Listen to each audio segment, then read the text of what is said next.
Salut tout le monde! Aujourd'hui, on va décortiquer ensemble comment mettre la main sur un des dossards les plus recherchés de la planète course, celui du Marathon de Paris 2026. Si l'idée de courir dans les rues de Paris fait rêver, ce qu'on veut voir ensemble est pas mal essentiel. OK, on commence. Avant même de parler de comment s'inscrire, il faut juste prendre un moment pour réaliser l'ampleur de l'événement. Le Marathon de Paris, c'est pas juste une course parmi tant d'autres, c'est un véritable phénomène. Juste pour mettre les choses en perspective, en 2025, ils ont battu tous les records. Imaginez ça, quasiment 57 000 personnes sur la ligne de départ. C'est une véritable marée humaine qui a envahi Paris. C'est fou. Et ça, c'est pas juste une façon de parler, là. C'est le titre que l'événement s'est officiellement donné. Ça montre vraiment à quel point il pèse lourd sur la scène internationale. C'est pas rien.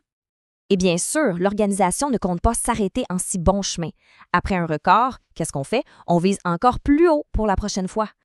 Et le chiffre qu'ils ont en tête est assez spectaculaire. L'organisateur, ASO, veut carrément passer la barre des 60 000 participants.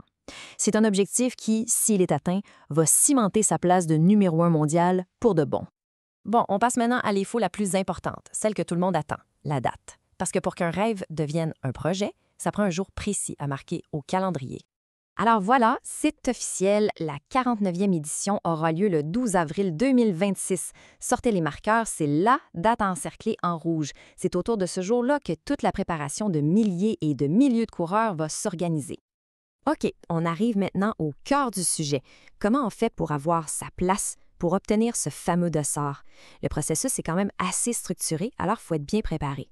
Alors, il y a 3 dates super importantes à retenir. 2 dates en avril 2025 pour s'inscrire, et bien sûr le jour J, un an plus tard. Et un conseil, il faudrait être rapide, très rapide. Donc, en gros, il y a 2 grosses vagues d'inscriptions. La première, c'est pour les gens qui sont préinscrits. Ils ont un gros avantage, 2 jours d'avance pour s'inscrire, et à meilleur prix. Mais attention, les places sont comptées. Pour tout le reste du monde, c'est le 24 avril qu'il faudra être sur les starting blocks. Ah, et un détail technique, mais qui est super important, absolument tout se passe sur la même plateforme qui s'appelle Time2. C'est le seul et unique endroit officiel pour s'inscrire. Ça sert à rien de chercher ailleurs. Maintenant, mettons qu'on manque le bateau, qu'on n'arrive pas à avoir de place pendant ces 2 jours-là, ou qu'on a juste envie de vivre l'aventure autrement. Est-ce que tout est perdu? Non.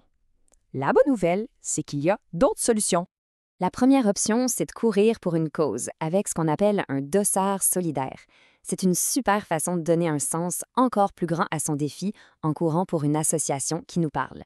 Le point important ici, c'est l'engagement. Pour avoir un dossard solidaire, il faut s'engager à amasser un minimum de 420 € en dons pour l'association qu'on a choisie. C'est tout un défi, mais ça doit être une expérience humaine incroyable. Une autre porte d'entrée qui est très populaire, c'est de passer par son employeur. Beaucoup d'entreprises inscrivent des équipes. C'est une excellente occasion de faire du team building et de partager un objectif commun avec ses collègues. Et juste pour montrer à quel point c'est populaire, regardez ça. À la dernière édition, il y avait 18 000 employés qui venaient de 650 compagnies différentes. C'est énorme. Les organisateurs l'ont bien vu et ils offrent maintenant toutes sortes de forfaits pour les entreprises. Et finalement, la dernière alternative, c'est pour les coureurs qui viennent de l'étranger ou juste pour ceux qui veulent une expérience complètement clé en main. C'est de passer par une agence de voyage officielle. Ça, c'est vraiment la formule zéro tracas. Ces forfaits garantissent le dossard, bien sûr, mais aussi l'hébergement et souvent le transport et des activités sur place.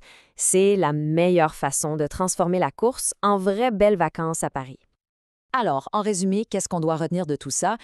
Que pour courir le Marathon de Paris, il faut se préparer longtemps d'avance. Mais la bonne nouvelle, c'est qu'il y a plusieurs portes d'entrée pour faire partie de cette immense fête de la course à pied. Parce qu'au-delà de tous les chiffres, de la logistique, ce dont on parle, c'est de la chance de vivre une expérience inoubliable, de courir à travers l'histoire dans une des plus belles villes du monde. Alors la question qui se pose, c'est qui sera sur la ligne de départ en 2026? Que ce soit pour un record personnel, pour une bonne cause, en équipe avec des collègues, ou juste pour le plaisir, la ligne de départ du 12 avril 2026, elle attend. Et la préparation, elle commence maintenant.